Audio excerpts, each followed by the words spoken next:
achọọ m igbu oge ọnụ ndị m tụrụ bịa ụmụ nwaanyị ewu nwaanyị nọ na di bịa keta ewu ka ebe abaije gbo ntome ị nọ na serious relationship bịa keta ị nọ na serious relationship mana ị nwere olileanya na otu ụbọchị ị ga-enweta onye bara gị anya gị na ebido ihe mgbe kpe ntome bịa keta eresive ole m kọl a nga ọ dị ọtụtụ mana ọ dị mkpa biko ka m bịa matụrụ ya ọnụ n'ihi na enwere ihe ụfọdụ ụmụ nwaanyị ibe m na-aghọtaga elo gị jide ihe ijiri nwa gị were mere mgbere aja gị were mere kwakomi salokome ọ dara ha ṅụ ị ga-regret. Enwere ụfọdụ ụmụ nwaanyị ndị nọ n'akụkụ na-ele na-enyo otu ọ bụla dị ṅụsịrị ya rụrụ asụgodo na ụkwụ ya abụọ kọkọtara ọnụ asụgodo na imi ya ha kaka ụwa izu oge efilikwere na dịṅụ na o joro njọ onye nwekwara na taịm ya helo enwere onye nọ n'akụkụ nwaanyị nọ n'akụkụ n'ukwu flawa echeṅụ ka ime mistake ọmapụta ugboro ole na ole ọtụtụ mgbe ka ụmụnne ndị ke nwaanyị na-akpọ m ha akpọ m asị nwaanyị mba nnọ enweghị m si m agwatụṅụ eweli iwe ọwụkwa ahụ biko achọkwa m ka ị postuo ya beta ajọs m chọ ka ịgwatọ m ihe m ga-eme n'ihi na ọ gbagwojuwele m anya mgbe mụ na di m na-alụbe ọ na-apa m ihe ọbụla m nara di m ya nye m ya mana kemgbe anyị jiri lụọ naanị 4 children ụfọdụ bịa sị naanị 3 children nwaanyị mba nọ naanị abụọ ka m mụbere n'ewu ịma na di m na-anọ ugbu a na m jikecha ihu m otu a n'abalị like this m dị so sexy this man bụ ya rahụrụ gashi ike ọwụdụ naanị ka ahụ nwaanyị mba nọ hardly na may receive a gift from this man before ọ na spoil him with gift mana di m ga-agacha even o mechagodo travel lọta aga m anọ ụtọ ụmụ ya gbapụta ya na-enye ha ihe ọ gotere ha anọzikwa m na budget this man nwaanyị mba nọ mana nwaanyị mba nnọọ ya m na-agwa gị gboo ka m hapụ ịtụ asha agụrụ a na-egbukwe mụ na ụmụaka nri nọ n'ụlọ ụmụnne m jes what of ụgwọ ụlọ ọ na-akwụ ụgwọ ụlọ ọ dị sem ọ na-akwụ ụgwọ ụlọ aga m agọla ha ya ọ na-akwụ ụgwọ ụlọ skuul ụmụaka gagakwa skuul ha na-aga ọ na-akwụ ụgwọ skuul mana nwaanyị mba na ihe ndị ahụ I'm not complaining of those ones mana ihe m na-ekwu at least that caring that should come from my husband that caring he used to show me then nwaanyị mba is no longer there. I'm suspecting that enwere nwaanyị ọzọ hello nwanne m nwaanyị ya sị dị ọ na-akọ ihe ya mba no dị ma na-akọdụ m ọwụ ụdịrị mmadụ ahụ nwaanyị ibe m ya sị ihe nwoke na-eche erike again gị jikere si ị na-eme travel ya mara your importance n'ụlọ a ga-ajụ why that why alone pụtara that na you are felt your presence is felt in that house so for you to travel ị ga-ekwuru izi na ije eme travel ahụ you have always been there in his heart ihe double no responsibilities agụrụ anaghị egbu m o nwere ụfọdụ ụmụ nwaanyị nọ somewhere akwa ha begawo na ụmụ ha na di ha mụrụ n'ahụhụ ha akagbuola onwe ha n'ahụhụ na di ha pụta n'ọkọta ya gawa ebe a na-azụ draft na di ha pụta n'ụzọ ọkọta ha gawa ebe a na mgbo kaikai na kemgbe kwere chụ die n'ọrụ ụfọdụ di ha bụ di money ma lụrụgo ha ụlọ obi ebi na họteelụ wit ụmụ nwaanyị ọzọ a ga na-arịọ ha arịọ narị new house rent na lekwe kele a ga na-arịọ ha arịọ mana ọwụ na di na-eme ihe ndị dị otu a naanị ka na-awụ na ụmụ nrịarị na ahụ ahụ ọ mgbe ọ naanị gị na ya abụọ di mkpa nwa ụmụaka o nwere ike pụọ n'ụzọ hụ nwa okorobịa mega ọfụma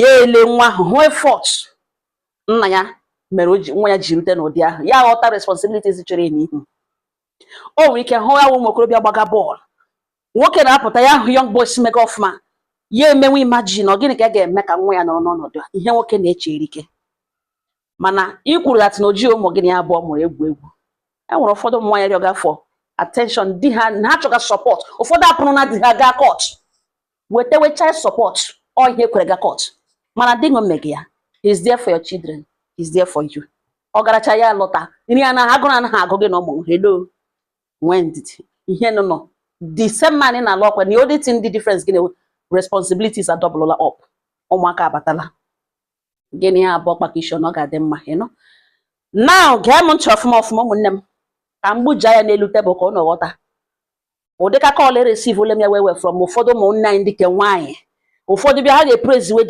di ha mana ha na-ekwuzi okwu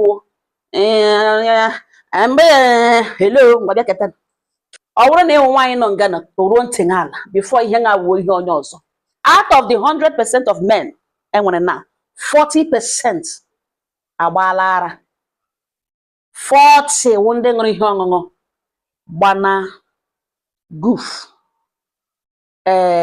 kolos ihe ọbụla bụ ihe a na-agba agba, ihe ọbụla na-agbaba n'isi aṅụọ na ya ṅụọ ya. Ụfọdụ ụkwanụ ndị gara mee ka ha mee 1 or 2 gara mee rituals emete ehi ya. Ụfọdụ ụkwanụ ndị chọrọ ịga-eji ndị aka ha dị ọcha mee ya backfire, ihe niile awụrụ gịnị ndị ara. 40% full blown madness. 40% of men gbagara now. Now 30% wụ ndị yahoo. From yahoo plus 30% of men na nọ na yahoo. Ha wụ yahoo. A yahoo ngo ga enwepụ ya na-emere ya ebere awụ body onye anwụọ body efuo. Oh, the level of yahoo nọ na 30% into it. 40 plus 30 awole 70. 20% nọ na prison ma ndị aka ha dị ọcha ma ndị mere 1 or 2. Ha nọ nga ịga no prison lekiri men lekiri ụmụ nwoke. Ha nọ na prison yard nọ ebe ahụ na lavish. Ụfọdụ enwebede hearing for the first time. Ụfọdụ ndị nwe ha amada na ha nọ na prison. 20% nọ na prison now. 70 plus 20 awole 90. Now the remaining 10 for afọ, hello, out of that 10, 5% will Gabriel. Ndị okpontu. Ndị si ike shenwe ike iji ike. N'ọshe ka ha ga na-aghọpụta ya were na-ahụzụ a.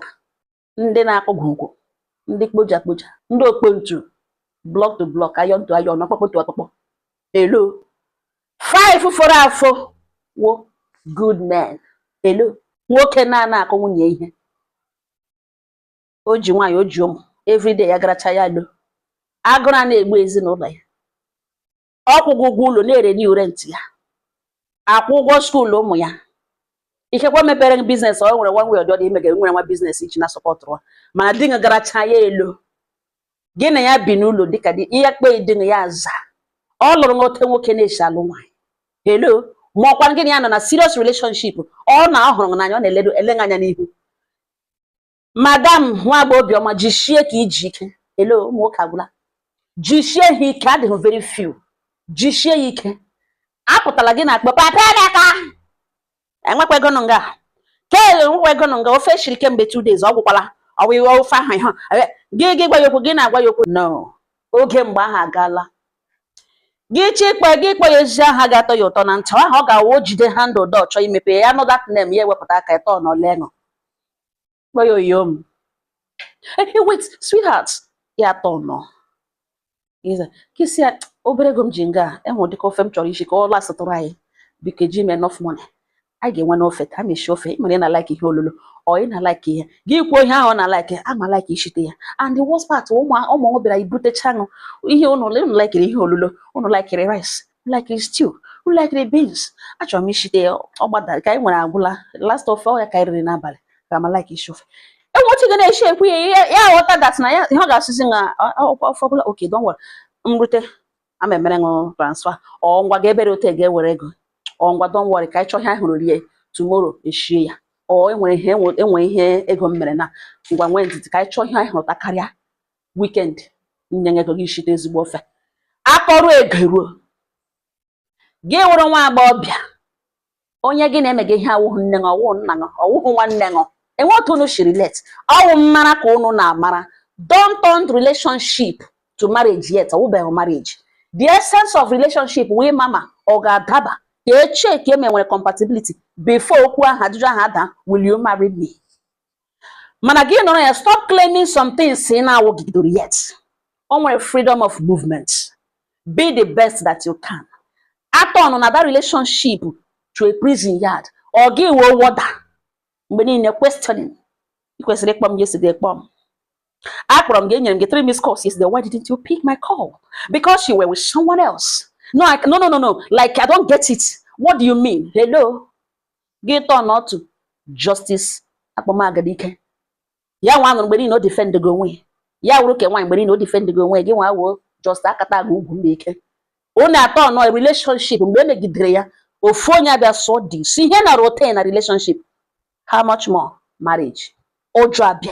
so mlụọ nwa na agụkwa m ekute ka ewu mme mlụọ nwa na agụkwa apụkwa ka ewe eji aga m enwe ụmụnne m agụkwa abịarute m ụlọ elu ụdị ka checkmate na ihe ka gịnị ihe ka am I living under surveillance ụjọ abịa before ị mara ihe kwesịrị end beautifully I end halfway ya wụ gịnị enwenye relation so ọwụ otu ahụrụ shi eshi ka eji mara shigado ya wee wụrụ ya nne be the best that you can be yourself gị na onwe gị why being yourself leruo ekwe ya anya ọkwa na ile anya ije gade very hot gị hụ red flag onye ọfụma emekwala gị sị ihe a opportunity gị nwe gị isi ṅụ cool ụda na nke nwoke ṅụ ga-abịa mana ibido ebe wapịọkọ na relationship ị ga-ebere ọpịọkọ beru mana marriage mgbe ebe ka ị ga-ebe ọpịọkọ ruo ntinye ala don't make mistake about it 5% of men good men ka enwere now madam iji di gị na di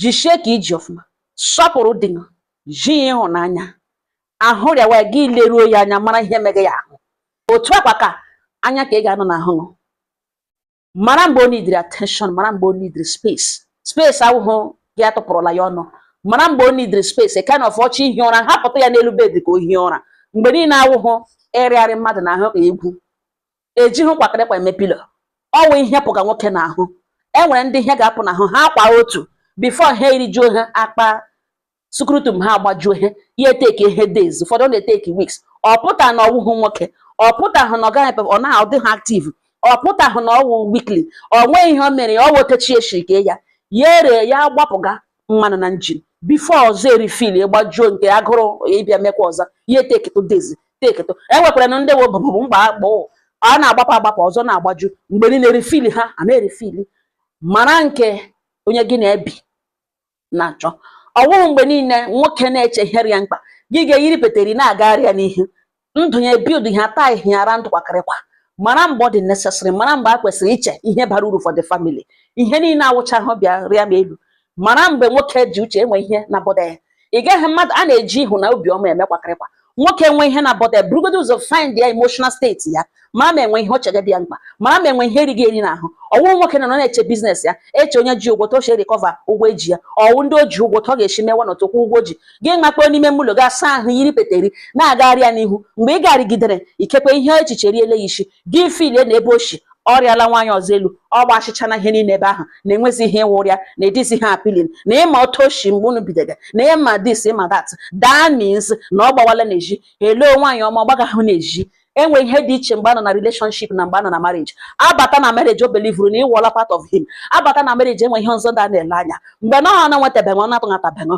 ọ nọ into competition to own you to make you part of his body once ị batara there I migrate that baga the next level, the next stage of life, which is how do we become better tomorrow? The hotel she build around ụlọ ụmụaka ele school ha gaga ọ bụrụ na ego nọ how do I save this money? What is the value of money today? Ọ gịnị wụ agbala egbole ekele jọrọ egbole wesọ prem ya ma mara friends ya ọ ma stage friends ya nọ ụfọdụ azụọla moto bụ sọ tu nwechi ụlọ ụfọdụ anọ na Nigeria a na-eme ọfụma dimkpa na-eme committee up now ị ga-adịga dia unu abụọ echere gị onwe gị check your friends check ndị gị na ha gara school check ndị mara ebe gị onwe gị dream gị na ebe na unu ga-ejikọ aka ọnụ ihe niile ahụhụ every time scan mgbe niile ịpara di gị dọga na scale ya emegharị ahụ gị sọ garaga na nwaanyị ọzọ ya emekpururu m gị sọ ọnwụ ya na enwezi ihe wọtụrụ who told you that you don't want anything to him he still loves you ka ya na ala obi but this time a supporter life helper and let me tell you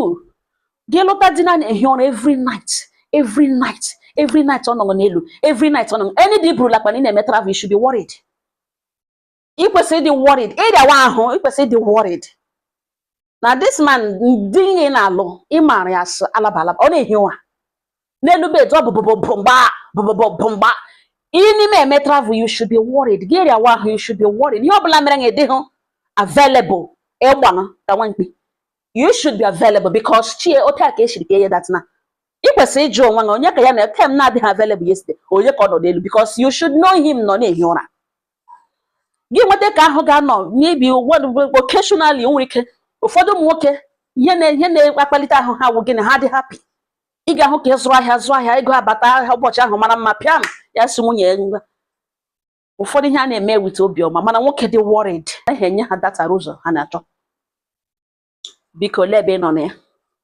5% echefukwala. Jide ka iji jisie ya ike. Ghagbuwe ka mmanụ. Respect. Care for him. Love him. Especially respect. Understand him at all times. Emewele ka ọ na-eme onwe ya oke explain. Na-adị exhausted trying to explain. Unu nga-awụhụ court of law. Nọrọ na marriage like a free woman in love, living with a free man.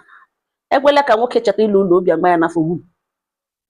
Jide ka iji n'ihi na ma ịma ha eme ndị ọzọ ga-anarakwa ṅụ mee. Mbọchị nta anyị ga-achị na Owere nchi na Owere ụmụ nwaanyị. Mgbe na-adịghị anya aga m abịa gwakwa ụmụ nwoke gbasara ka ụmụ nwaanyị biko how many percent of women enwere now ka ị mara ka ahụ na-asọpụrụ ṅụ ka ị kwanyere onwe gị ugwu ya n'anya. Don't think that because of ọmụrụ na nwunye legeghebere ya. Aga m abịa mana ka ahụ ga-awụ matter for another day. Ọ ngọ ha nọ m n'ọnụ Chukwu duwere m ọnụ.